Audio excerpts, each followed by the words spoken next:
So many people say to me, blokes who I regard as much tougher blokes, physically, whatever, especially on the footy field, like they're just absolute terrors. They could just kill people. Hmm. And, they've come up to me and said, man, you got some balls, mate. You got some balls. That's strength, man. And I said, Yeah. you know what? I got to the stage where I was sick of running from it, sick of hiding from it, and it was doing me no good. So it was Yeah. time to just bear it all. And I thought to myself, if anyone like that, some big tough dude who sitting in the corner and he's, making fun of me or whatever. They're waiting for it. They want to say something, but they just don't feel like they can. That's why, like, I think what you're doing with this, like, I always look back at my experience and I thought like I was weak or I wasn't tough because I was struggling with depression. And now I'm kind of like, no, the reason I wasn't tough is because I couldn't ask for help and I couldn't talk about it. That was the lack of toughness. Now I think what I'm doing now and what you're doing, like, to me, that is true toughness. Like, you're willing to say something, you're willing to be vulnerable, you're willing to, say the things that other people can't say. And I think I heard you say this too, but like, I don't really care if other people like make fun of that, or it doesn't bother me, like, because I know it's beneficial to other people. Did you kind of go through that same evolution where you thought you like lacked toughness? And Oh, then yeah. welcome back to the Maley Way. I'm your host, Jim Maley. Today's guest has a story that feels somewhat out of a movie. In fact, it probably should be one. Todd Maguire worked as an undercover cop using the alias Donny while infiltrating dangerous worlds. But behind that badge was a man carrying some deep pain. Right as he started his career, he endured an extremely tragic and traumatic event that would change the course of his life. The trauma stayed with him, leading to PTSD, some unhealthy coping habits, and a life where, like, that acting became survival. Now, Todd is telling the truth in his memoir, speaking openly about mental health, and finding healing through brotherhood in a rugby club where he mentors young men. I think Todd's message is extremely important in general, but I will say this, Todd, you're a big dude, a tough dude, a cop talking about mental health. I compare it to my situation. I'm not tough by any means, but you can't see me now, but I'm kind of physically imposing. I'm 6 feet 7 inches tall. I don't look like a guy who would be talking about mental health. And I think that helps the message land. Todd, you carry that same vibe, only you actually could kick people's ass, where I just pretend like I could, which I think that I really think that carries a lot of weight, specifically with men, specifically with younger boys who may be struggling. I want to warn people who are listening, this episode may contain some triggering descriptions, but I believe that's valuable for people to hear. With that said, I'm very excited for this one. Todd's got an amazing story and an equally amazing Australian accent that I know us Americans are going to love listening to. So, with that, Todd, welcome to the Maley Way podcast. Hey, thanks, Jim. You're a legend, mate. Thanks for having me on, eh? Yeah, so I guess first what I wanted to do is kind of talk about how you grew up. So I'm assuming, I think you're early 50s, right? So you would have grown Yeah, up I'm 53 and at the moment. Yeah, yeah, 1973 boy. Yeah. yeah. So you would have kind of been late 70s, early 80s when you were kind of growing up in Australia. What was your childhood like? My childhood was amazing. It was outstanding. Um, Came from a really good family. Um, you know, no dysfunction, no issues. Mum and dad stayed married for 55 years. Um, Catholic, Irish Catholic background, and Me too. you know, mate, the backyard was my test matches and my cricket and footy fields with my older brother. And when that wasn't happening, I was on my push bike and just burning around the suburbs, like we did back then, where the streetlights were were the things that told you that you had to get home. Yeah. Well, I guess when I'm thinking about too at that time, and I'm thinking about, I know your book, you talk about the undercover work, police work, but you made the distinction that it is a mental health, it is a big mental health component to the book. Um, and when I'm thinking about your childhood, what was it like in Australia at that time around mental health? Was there any sort of education about it in schools? Were you ever talked about it? Or was it just something that no one ever spoke of? Yeah, no one spoke of it. It was a dirty word. Yeah, he certainly didn't mention anything. No one talked about it, especially men. I Hmm. know, women had. I remember my mum would always say that a friend of hers had a nervous breakdown. Hmm. That was the terminology. But Hmm. when you really look at that's a mental health issue. That's PTSD or anxiety or something similar to that. Yeah. And I guess is that, I mean, we're going to get into your full story, but is that kind of one of the reasons, like for me, one of the reasons I'm telling my story now and why I'm doing all this is because I wish someone would have done it for me as a young guy growing up. Is that one of your motivations, like to help this younger generations of guys living in that area? Like, hey, this affects everyone, no matter who it is. Yeah, my motivation initially was to write the book selfishly for myself to, as a bit of therapy. And because I ran away from it for so many years, I didn't want to acknowledge what had happened to me or what I'd gone through, because I thought I was bigger and tougher than that and I could run away from it. But what I worked out is that it sits and waits and it catches up and it bites you on the ass twice as hard if you don't address it at the time. So I started sort of writing it for myself, and then, when the book was published and it's been released now, and you know, I'm getting messages every day of people saying, "You have no idea how much you've helped me." I was nodding along. I was just going, "That's exactly how I felt," and they didn't go through the same things as me, but similar. And it's a similar thoughts, similar beliefs, similar mindset. Yeah, in my book, I'm telling my story, and everyone's Mhm. got their own stories, and people can, you know, put themselves into my position and go, yeah, well, that's exactly how I felt when I went through that, traumatic event. I'm Yeah. just telling my story where, I experienced the suicide of my girlfriend, and then I went into undercover, and those stories are pretty cool to listen to. So people like that as well. Yeah. And what is it's now morphed into the fact that I'm now helping people, and I never thought that that was going to be an outcome. Yeah. I really did it for myself initially, and Hmm. the fact that that is now happening and something good has come out of the death of my girlfriend. Hmm. It makes me happier every day, and it's doing more healing than I could ever ask for. So.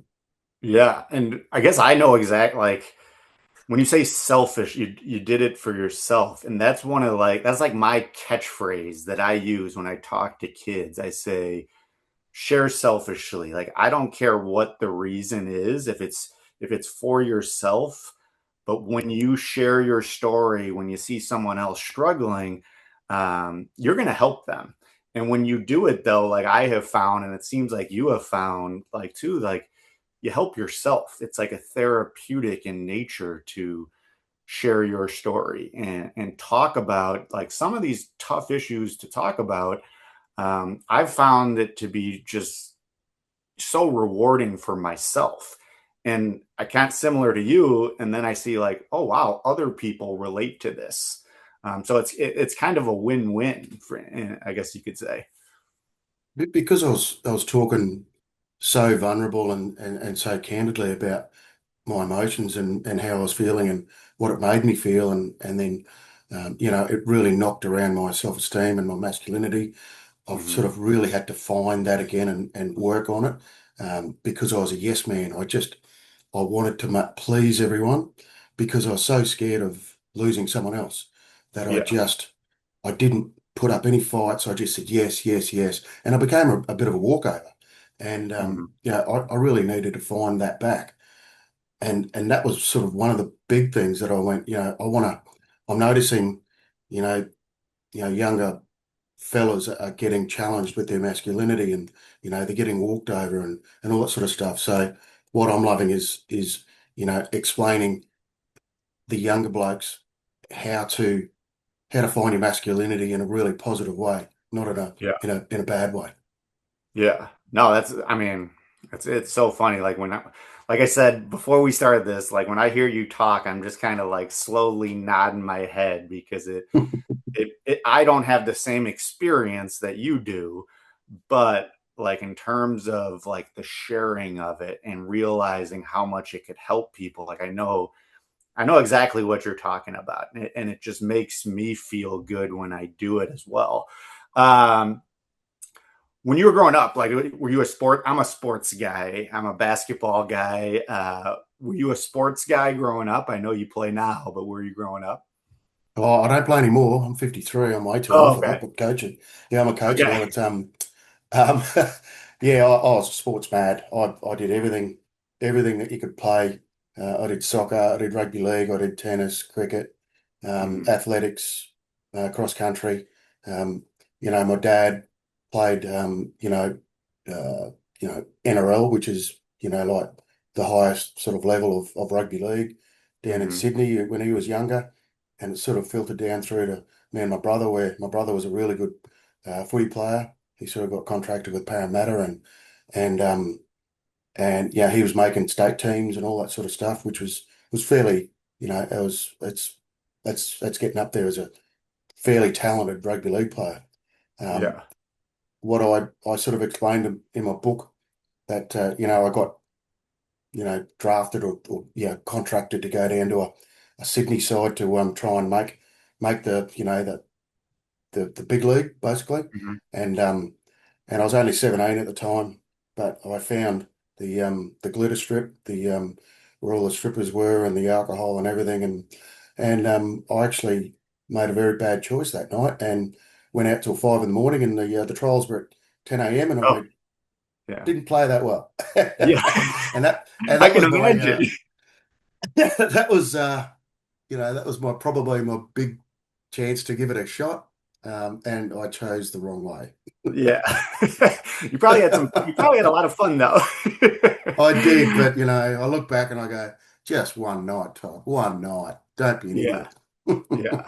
That's well, I guess the reason why I bring up the sports thing too is like I feel like with men in particular, like that was where I found my like sense of community or like brotherhood. And I think what happens a lot to men, like I joke around, like my wife, she has all these clubs that she's involved in. She's socially active. And I feel like men kind of once like sports is over, sometimes a lot of them kind of socially isolate themselves. Um, did you ever get that when like after your sports career was done? Or were you able to kind of maintain like a good, social brotherhood, I guess you could say? Yeah, I always found, being involved in rugby league, because I ended up till I was about, played at a reasonable level till I was about 35, until the Okay. body sort of started giving up.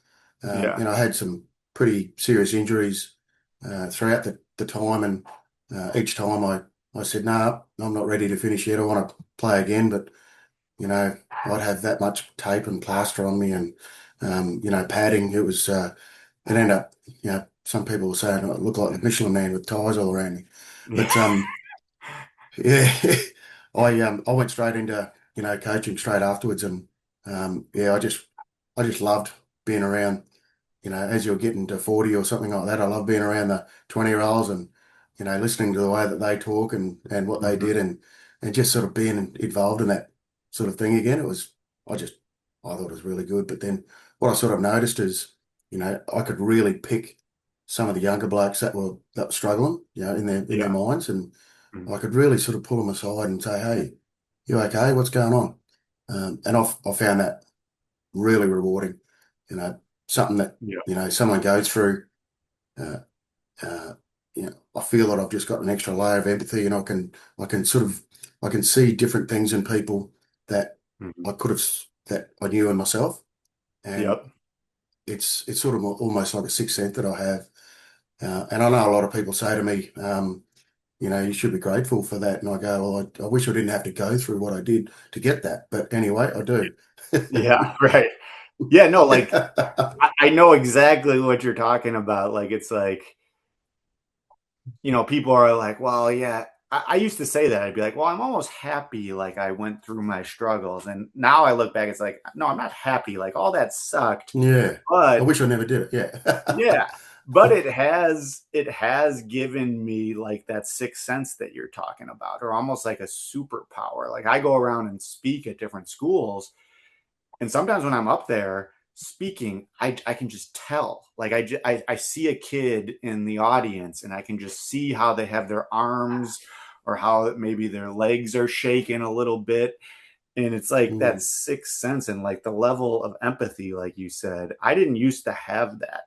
But when you go through stuff and you experience it, like, you can use that to help people. And it's yeah. kind of like a superpower. It is, yeah. And I sort of look at it that way as, a lot of people, a lot of people probably don't understand the behaviors of someone that's going through a challenging time. Hmm. Um, and most people are different, but blokes that I've found pretty much behave very similar. You know, Hmm. anger issues. They get Yep. angry at the world, they lash out, they get, isolate, and they just, they hate the world. They just got a lot of anger in their body. And their Yeah. behavior changes. And Hmm. that's one thing that sort of happened to me over the years was, when my PTSD came back and sort of bit me on the arse, I turned into you know, turned into an arsehole, Yeah. a really angry person that wanted to take it out on the world. Hmm. And, all I saw was, and all I got was, from my work colleagues and my friends and family was that, you're just being an arsehole, Todd, fix it. And Yeah. no one sort of saw, well, hang on, he's going through something, you Hmm. know, all of a sudden he's just changed. You don't change overnight into someone like that Yeah. without something like that happening. And I can resonate with that now, and I see people's change in behaviour, and you go, hey, there's something more going on here. Hmm. Mm, Yeah, for sure. You know what's funny too, and I'm kind of getting ahead of myself, but now that I don't want to forget this. Like, I listened to one of your things, and I mentioned in the intro that I think you have the relatability, and you have the relatability that someone can look at you and be like, no, I can relate to that guy, because I heard you talking about like how guys talk to each other. Like, it's not usually face to face. It's like that, go up side by side, and like the guy maybe says something, and that's kind of how you talk to each other. I feel like people need relatability when they're talking about this type of issue. Have you found that? yeah, absolutely. Yeah. I for years I was probably looking for someone to take that step because I was too scared. I was too embarrassed. I didn't want to bring the topic up because I was embarrassed about what I was feeling, Yeah. because I just didn't have the knowledge. I didn't have the relatability. I didn't have the tools that I have now Hmm. because prior to that, there wasn't any internet, there wasn't any podcast, there wasn't, social media, which made me feel like my feelings were normal. Hmm. I was sort of surrounded by people who luckily hadn't been through any traumatic events, and Yeah. they couldn't understand what was going through my mind. Yeah. So what I've noticed now is, my book is now a conversation starter where it allows me to take the first step and I hand them the book and I go, it's about this. It's about the suicide of my girlfriend. And then 12 months later, I went into Undercover. I became Donny Wilson, and I was so reckless is that, it was like I was trying for the crooks to, instead of suicide by a cop, it was cop suiciding by crook, Yeah. and, Right. and, and I was hoping that I died because the pain was so real and so hard that I just didn't know how to deal with it. Yeah. I was engaging in really bad behavior, alcohol, drugs, just really crazy shit. Yeah. And I had no one around me to explain to me what that was. I Hmm. just, I was just on my own, just on a, like a train that had no one at the steering that just wasn't stopping. Yeah. And I needed to hit rock bottom before for me to actually work it out that I needed to do something about it. So Yeah. that's sort of something that I've sort of really looked back now and gone, God, I wish I had, you know, wish I had mentors. I wish I had someone who understood exactly how I was feeling. And I think that that's now a benefit for some of the younger fellas that they could do Yeah. that now. Hmm. But I also wanted someone, you know, to take that first step. Yeah. And I'll tell you a story of, a fella who, you probably, I won't say his name, but this fella was he's just, a national rugby league star. So similar to like a Tom Brady or something like that, someone, Hmm. the Yeah. highest level, very, very well known. And I saw him recently and I was having a beer with him and, and then I gave him a book and I honestly thought that, it might have been a bit of he might have sort of made fun of it or whatever. I Hmm. didn't know what to expect, but I was really nervous about it. It was Yeah. earlier in the piece, um, but you know what it did? I told my story, and then next thing you know, he's telling me some of the struggles that he was going through, and it was amazing. And we spoke for about an hour, and next thing you know, he's just said, "Mate, oh, you have no idea how good that makes me feel now." You know, Yeah. you know, and without that breaking down of the walls or the whatever, um, we would not have talked about that. We would have just talked about surface stuff. But Hmm. because I brought up a book and it was a conversation starter and it was me being vulnerable first, it gave him, the permission to do that as well and not feel judged either. Yeah. Todd, when you were just talking right there, I was going to chime in with different things, and then you said the word that like the permission. I was just going to say that, and you said exactly what, like when you say stuff and when you're vulnerable, yeah, you give people permission to do the same, and sometimes they're just waiting for that permit. They're waiting for it. They want to say something, but they just don't feel like they can. That's why, like, I think what you're doing with this. Like I always look back at my experience and I thought like I was weak or I wasn't tough because I was struggling with depression. And now I'm kind of like, no, the reason I wasn't tough is because I couldn't ask for help and I couldn't talk about it. That was the lack of toughness. Now I think what I'm doing now and what you're doing, like to me, that is true toughness. Like you're willing to say something, you're willing to be vulnerable, you're willing to say the things that other people can't say. And I think I heard you say this too, but like, I don't really care if other people like make fun of that or it doesn't bother me, like, because I know it's beneficial to other people. Did you kind of go through that same evolution where you thought you like lacked toughness and then, Yeah, definitely, definitely.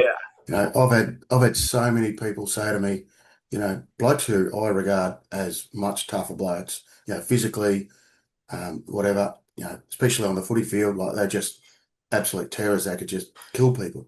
And, Hmm. they've come up to me and said, man, you got some balls, mate. You got some balls. That's strength, man.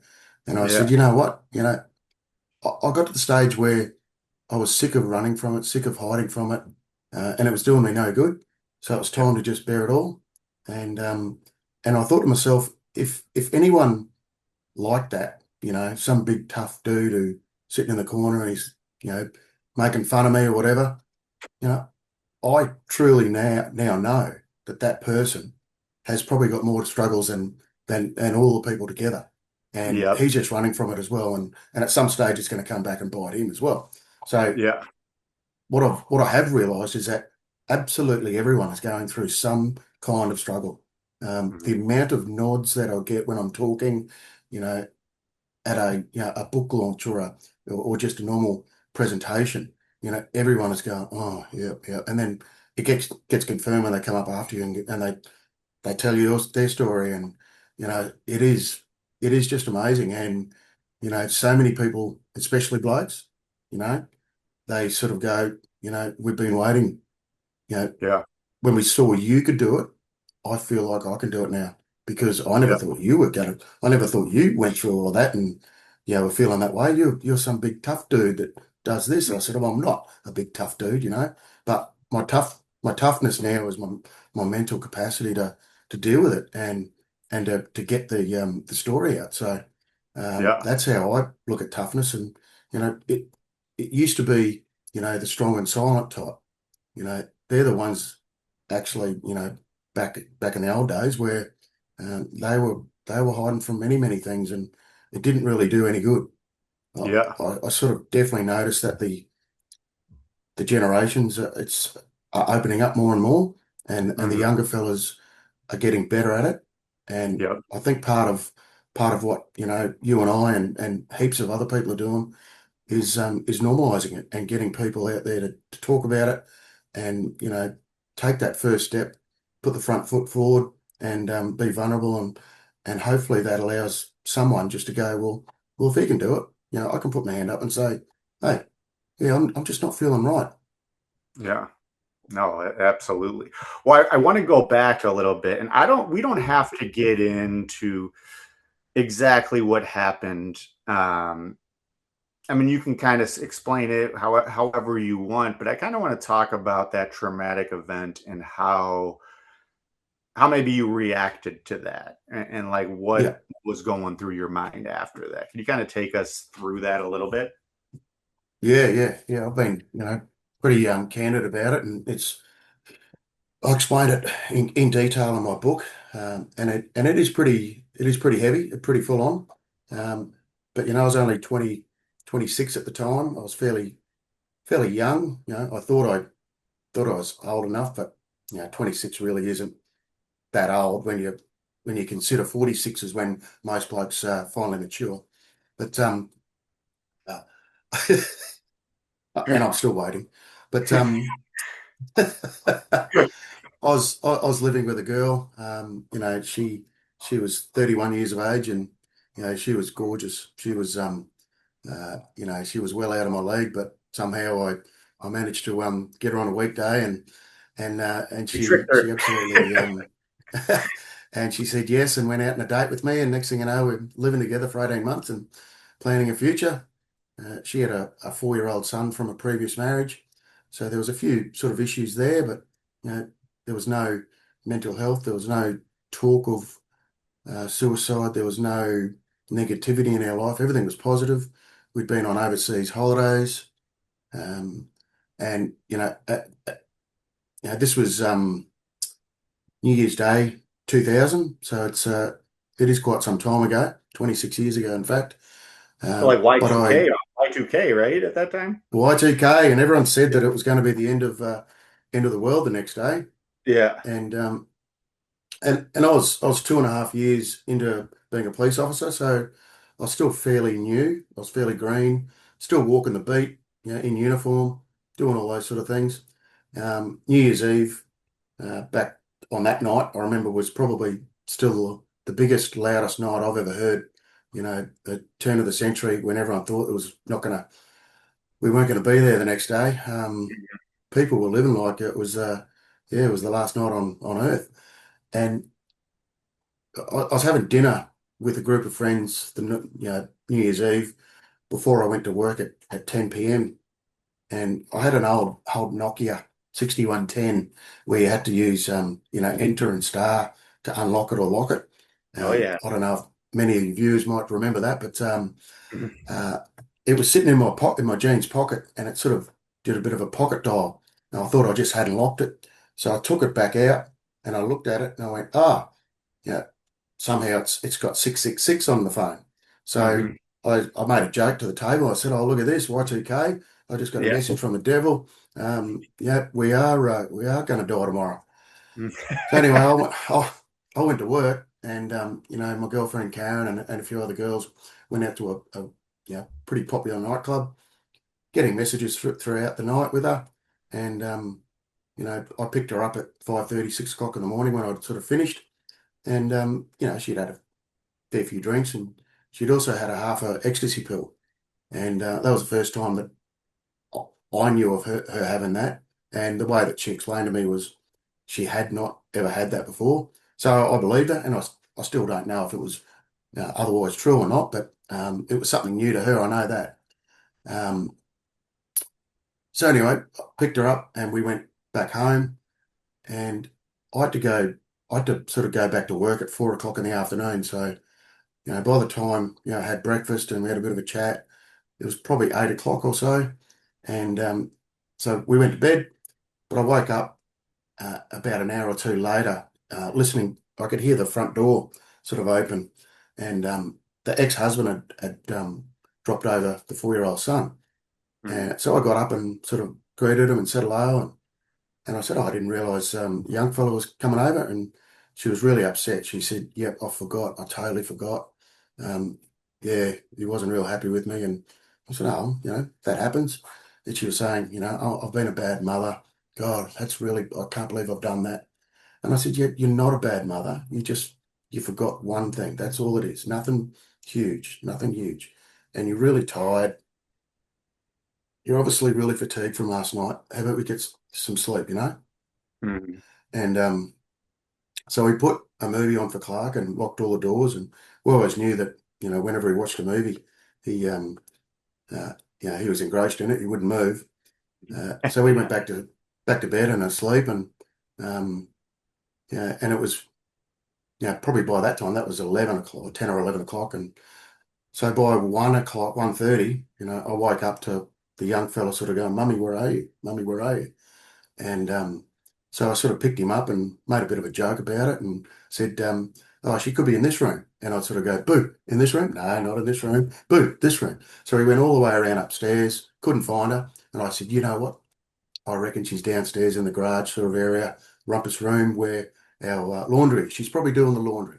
She's always making things clean for us, isn't she? She's wonderful. All of those things. And so we had to go outside down the sort of back steps and then back in under.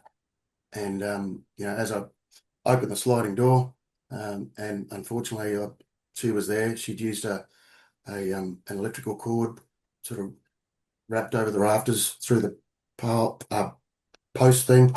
And she put it around her neck and yeah, I tell you what, it knocked me for six when I first saw it. My first reaction was I threw Clark out, so I didn't want him to see his mum like that, because it wasn't pretty. And my my legs gave way. It felt like a truck had hit me. It was a physical feeling where Mm. I couldn't move. My legs were stuck on the floor. My heart felt like it'd just been slashed open, and I just began screaming and crying and just saying, "Karen, what have you done? What the hell? What the hell?" So, um, the next process was to, try and cut her down and all that sort of stuff. And I did CPR, and it got to the stage where I worked out that it wasn't sort of happening, and there was so Yeah. many emotions going on at the time. I had no idea. Time stood still.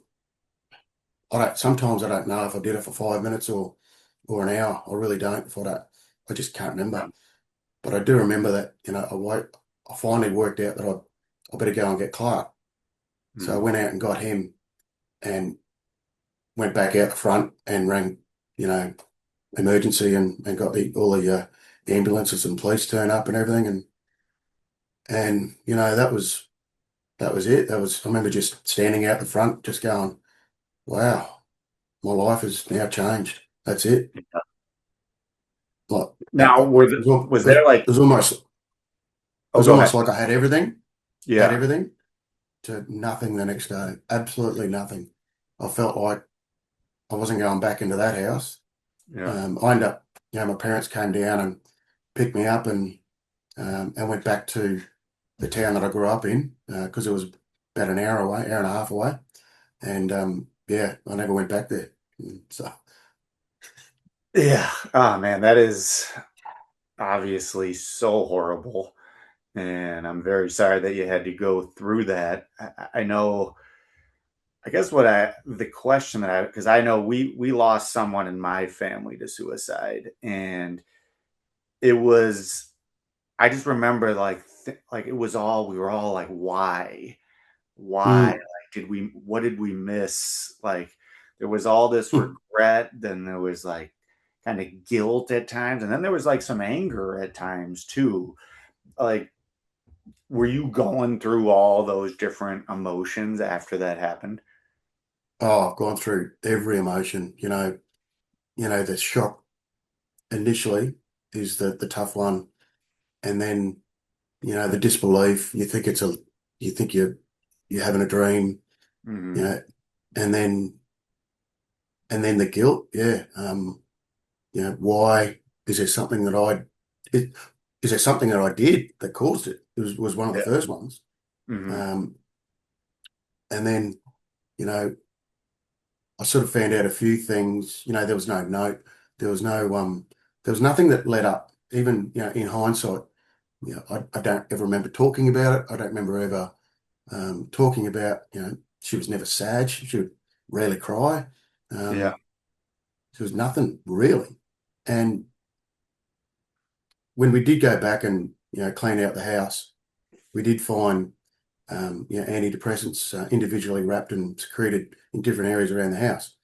Now, Hmm. that's the only thing that told me that she had, you know, a mental health issue. And I don't know, and still that doesn't mean that she was taking them. It could have been Right. old, it could have been whatever. And but still taking antidepressants still doesn't usually mean that she's going to kill herself either. Right. Um, Yeah. so so that's the only little hint that gave me that she had something going on in her head. Um, Hmm. at the wake afterwards, after the funeral, one of her school friends did say, in passing, um, yeah, this was inevitable. We knew this was going to happen at some stage, Oh, wow. and and then she didn't. And then she shut up shop. She goes, "This is not the day for it." Um, and I never ever got a chance to go back and find out what that meant. But to me, that insinuated like a childhood issue. Hmm. So Yeah. um, it got to the stage where I just went, you know what, you know, 4 or 5 years ago, where I really hit rock bottom again, and then decided, okay, it's time to get out of the mud, get out of the shit, and start living. Yeah. I just said, sometimes you're not going to get the answers. I've got to put it to bed. Um, I could And die that's trying. that's probably hard for someone like who's a cop. Like, Yeah, you're always searching for answers. Like, that probably. always looking for the truth, always looking for honesty, Yeah. always looking for, you know, why did things happen? That's what we did as detectives. Yeah. Um, but because it burns you inside so much, you've got to make peace with it and say, there's some things I'm just never going to know the answer to, Right. because initially you do have the guilt, you do have that sort of thing. Why didn't I see it? At some stage I felt sad for her that she must have been going through that and not being able to talk to me. Other times was angry, you know, how dare she do this, all that sort of stuff. Um, I don't really have an opinion on it anymore because I've worked out to um, try and erase it from my brain to a certain extent to Yeah. not have those feelings. But Hmm. what it also did for me, or did to me, in a bad way, was, once I had that acceptance of, that she chose this for whatever reason. Hmm. Your brain plays funny tricks on you, and Hmm. it convinced me at one stage that she would rather die than be with me. And Hmm. that is a big self-esteem kick where, you know, as I was saying earlier about, my masculinity, um,